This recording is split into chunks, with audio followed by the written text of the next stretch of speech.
with Hampton Court Palace yesterday. I think we launched it. But the whole park, how do you think they brought these Indians over for these ceremonies and displays? Where would they house them? But they housed them at Hampton Court Palace, and they had these huge grounds where they were in tents, and there's park still there. Palace still know, the photos are still there, So we had an exhibition last year, which was just bringing that out. And so many people on the London History Forum are saying, we didn't realize that there was even a connection to Sikhs with Hampton Court Palace. Yeah. Well, I remember a 50-year connection. Yeah, no, definitely. I remember after the Peter Bantz podcast, I cut out like a 1.5-minute section, which was just talking about early Sikh settlers in the East End, in the rag trade, and their relationship, the 1930s, and their relationship with the Jews in the area at the time, and how, like you were saying, how now, or how recently in the 70s, 80s, and 90s, Sikhs were essentially setting up the Bengalis for kind of the rag trade. The Jews were helping the Sikhs in the 30s. And I saw someone had shared that clip in, I think it was like London History Facebook group or something. And there was thousands of comments, and they were just all of these. I was actually a little bit apprehensive to read the comments because I was like, oh God, they're all going to be racist and this and that. But actually it was the complete opposite. They were like, oh my gosh, I didn't know Sikhs were prominent in London. I didn't know they did this. I didn't know, oh my God, I really love this. I respect them.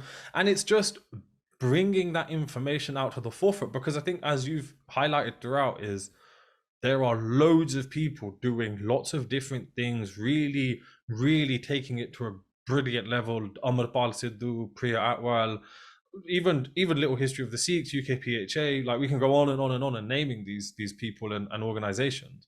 But it's about kind of like pushing and helping and encouraging those whilst doing whatever it is. But we always thought, because we've had this insular Gurdwara upbringing, we always thought the Gurdwara is the outlet for this stuff.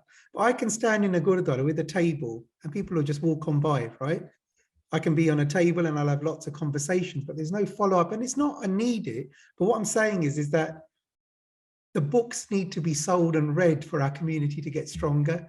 I did think about the work you did before about selling the books on, but I just found that I don't want to, I was really heartwarming to see you had bags full of those books, the ones you said, this is what I'm going to Saturday. And I was like, at least people are buying them, which is good, right? The next challenge is the reviews when they've read them, right? And that would be good, because I think the authors will want that. But for me, I just post it off to some people. If I'm working with them, I post them a book. I've got loads of copies of certain books, right? Because I've just collected them at a cheap price. And they're on the secondary market. There's no damage to them. They're brand new. They look brand new. And I keep the signed ones for myself. Yes, I know that, and then the unsigned ones I can give to kids in the Punjabi school, right? And they don't cost that much. When I was younger, I used to find that kids had every FIFA. So if you've had 27 years of FIFA, you've probably spent $2,000 on those games, right? Well, I remember whilst I was at university, so I did, as I was saying, I did a history degree, and similar to yourself, I kind of got to university with a certain level of Sikh knowledge or understanding or whatever. And also at that time, I guess, looking back, at the time I didn't quite realize, but looking back, I had the privilege of being around people like my dad, Gambalaroop, and Jagraj. I listened to that one. That was probably an amazing time, especially the ones who've gone to America and built their careers. And so I was already open to being more I was more open to being more open, if that makes sense, because a lot of those people that I've named, you sometimes wouldn't necessarily think that they would agree on everything, and it's true, they wouldn't, but being witness to them discussing and debating and getting to a conclusion was something that was just absolutely mind-blowing and brilliant to experience. But it was also something that really helped me then, because when I got into my second year, I had a project which was to take a narrative from popular history and then try and find some truth to that.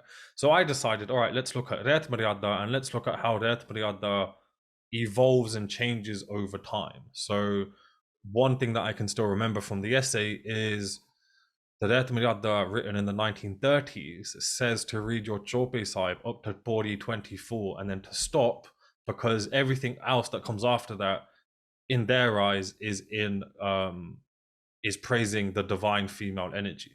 Okay. And so I did that, and then I remember trying to get hold of books was the most difficult thing in the world. So Royal Holloway, again, yeah, University of London, but the library itself wasn't really that well equipped to the area that I wanted. Then it basically came down to either buying them for premium prices off Amazon if they had it, or having to buy it from India and then obviously pay the shipping. And then recently, with this kind of reiteration of ramblings of a Sikh, I realized that I had to, not realize, but I was starting to buy books. And I was like, well, if I'm buying them and I'm interested in them, surely someone else somewhere is just as interested in them.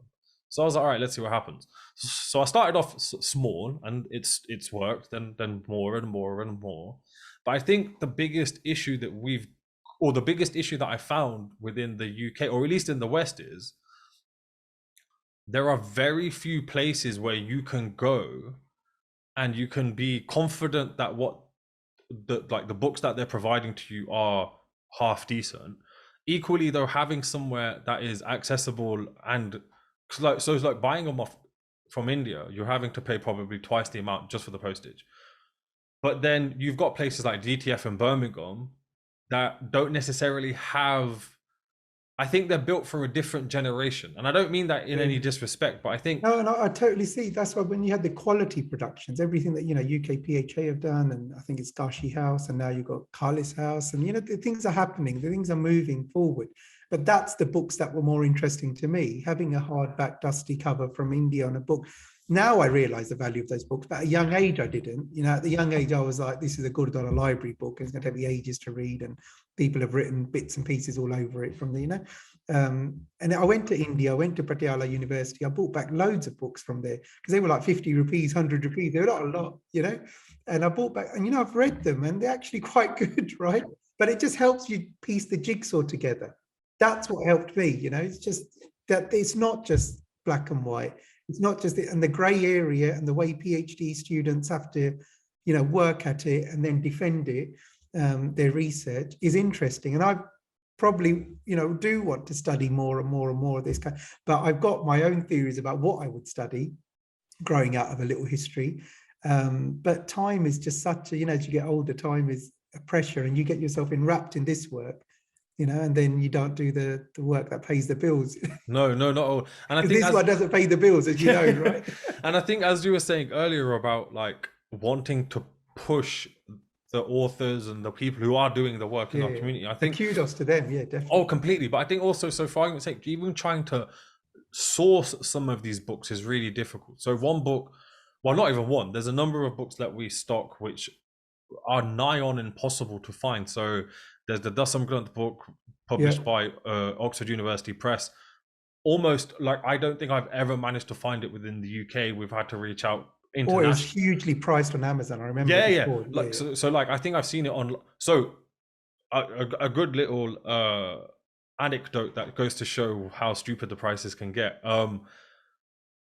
What was the book that Gashi House did? The first one, Warrior Saints. Yeah, Warrior Saints. So the first edition. Yeah. The first one is a rare one. I couldn't afford it when they. So that first edition, I remember when it first came out, my mom had bought a copy, and we'd gone to a Gatka class, and we'd left it at the back of the room, and by the end of the class, it had disappeared. So ever since then, I've always tried or wanted to try and get another copy of it. So I saw it had come up on an auction for, I think like reserve price was 60 quid. So I was like, why don't I just give you one? Well, yeah, and that. And so I put a bid. I actually shared this with him. I put a bid on it for 60 quid. Yeah. By the time I'd come back, it had gone up to £450. And I was like, this is insane. So obviously left it. But it goes to show how stupidly priced. I'll tell you this other one. They had an exhibition, and I'll send you the images, but you have the 1836 Magasin Picturesque, from France, Paris. And at the time, I think they had the Harmandir Sahib exhibition, and they had it open on the Harmandir Sahib page. And I was like, wow. And it's in a glass box. And I thought, that's a nice book. And I don't know who I asked. And I just asked the question. I just said, is this book available, and what do they go at? And someone at the exhibition was trying to make out that it's really, really rare and it's worth a lot of money, and they won't tell me how much it's worth. I was like, fine. I'm looking at the page, I'm looking at other pages. So then I started to buy pages of that book, which came up on eBay or some others, right? What they would do, they would get the book and they would cut the pages and charge you a lot more.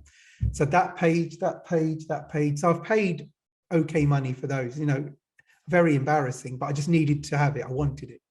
Now I gift that book to people who visit here. I've got 10 copies of it, right? So, and all because I just go to France and get them. At France, you can get them for like 15 euros, 20 euros, right? Here, they want 600 quid, 500 quid, right?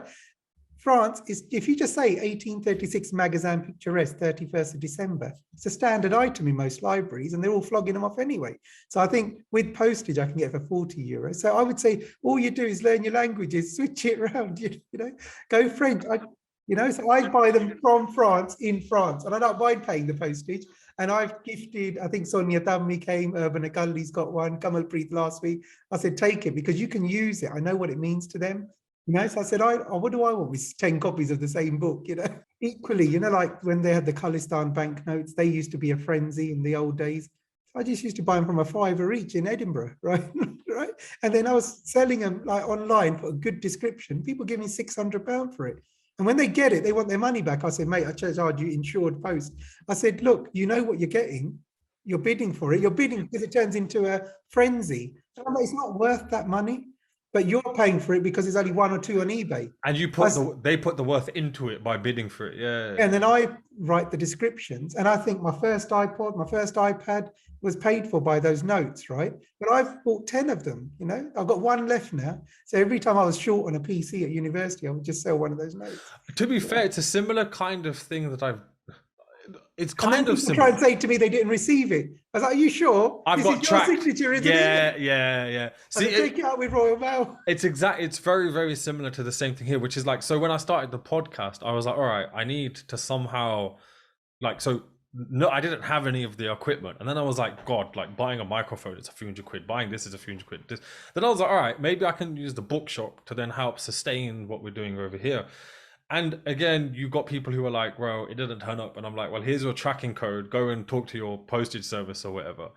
But then also I thought, I kind of, as we were discussing, there's no like central point. There's no place where you can go, all right, I want to know X, Y, and Z about Sikh history. Give it to me. And I'm not saying that I've created that, but I think I've helped to resolve a problem that I've found.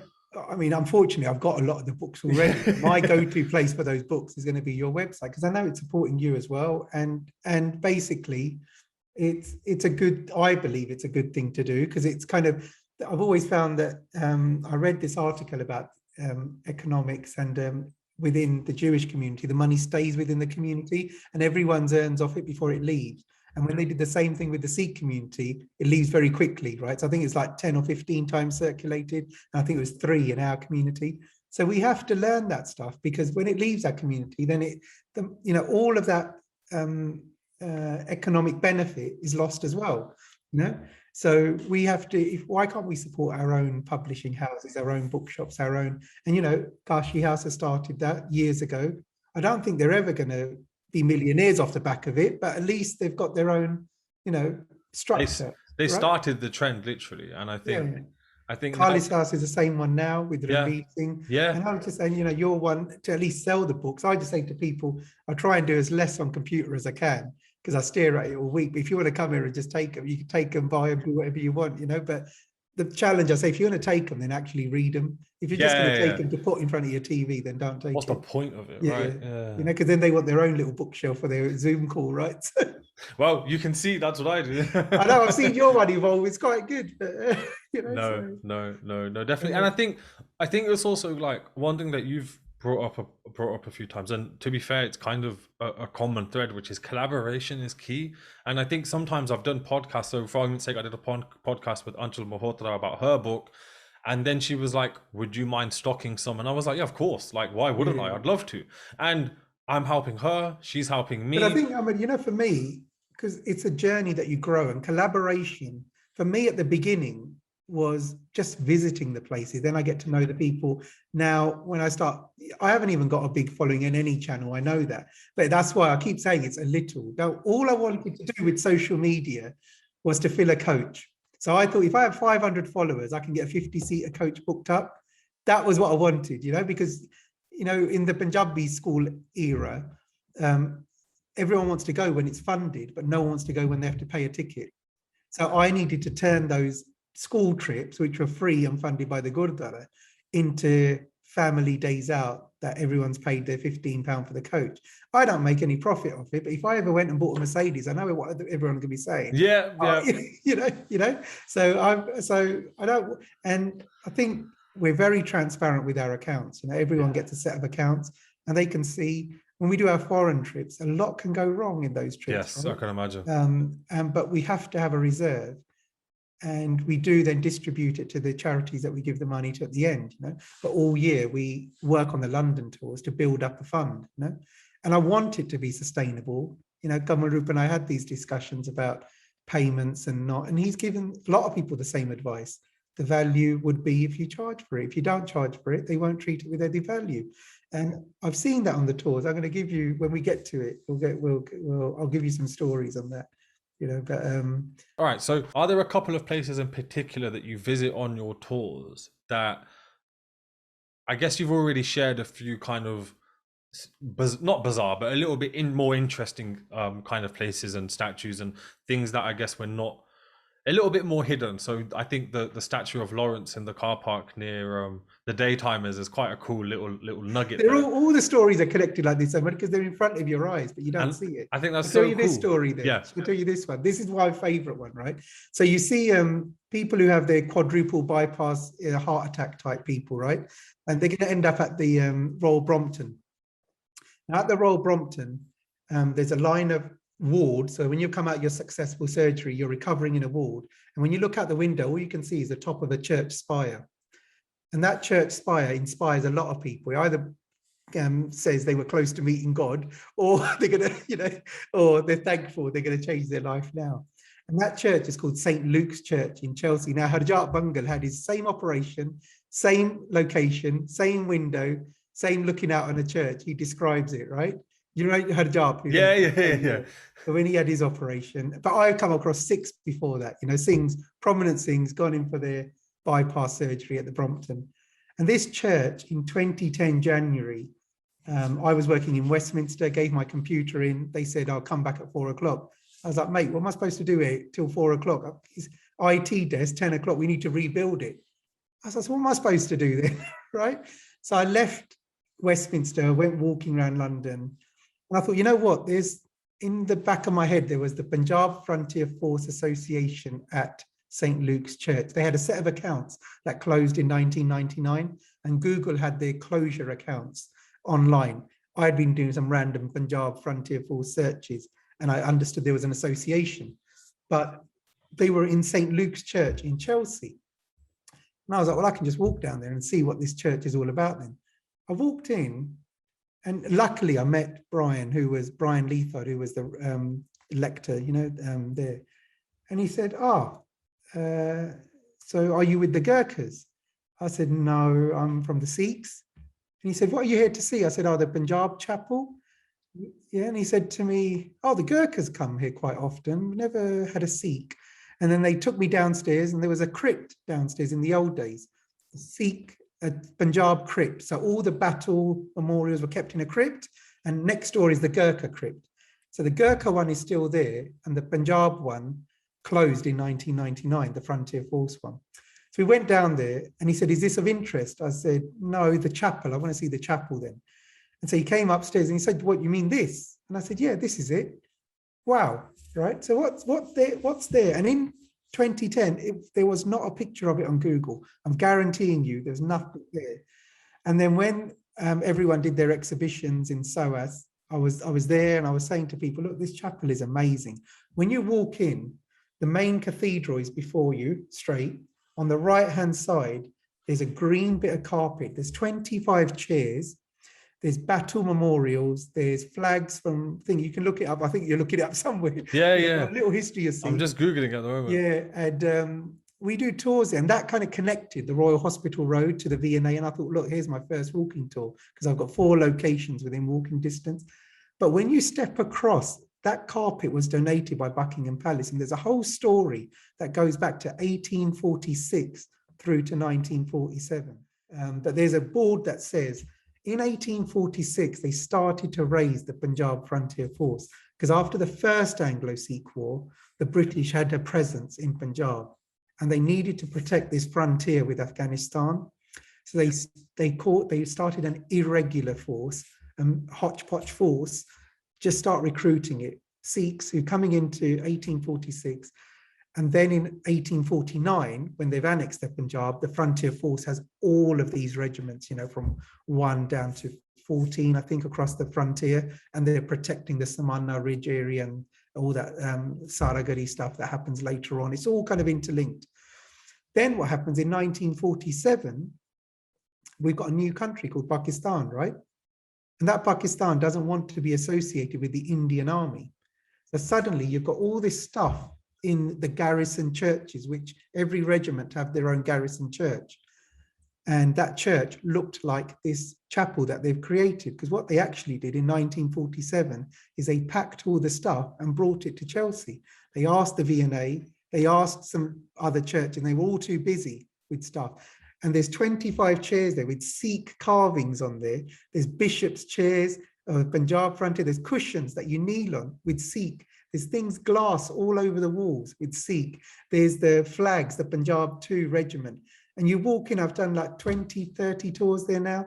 And people, you know, you're sitting on stuff that your great grandparents, I know it's from a church, but the Sikhs would have gone in that church, you know, they would have done something in that church, prayed there, because it was the only probably prayer room going, you know, because it was under the officers.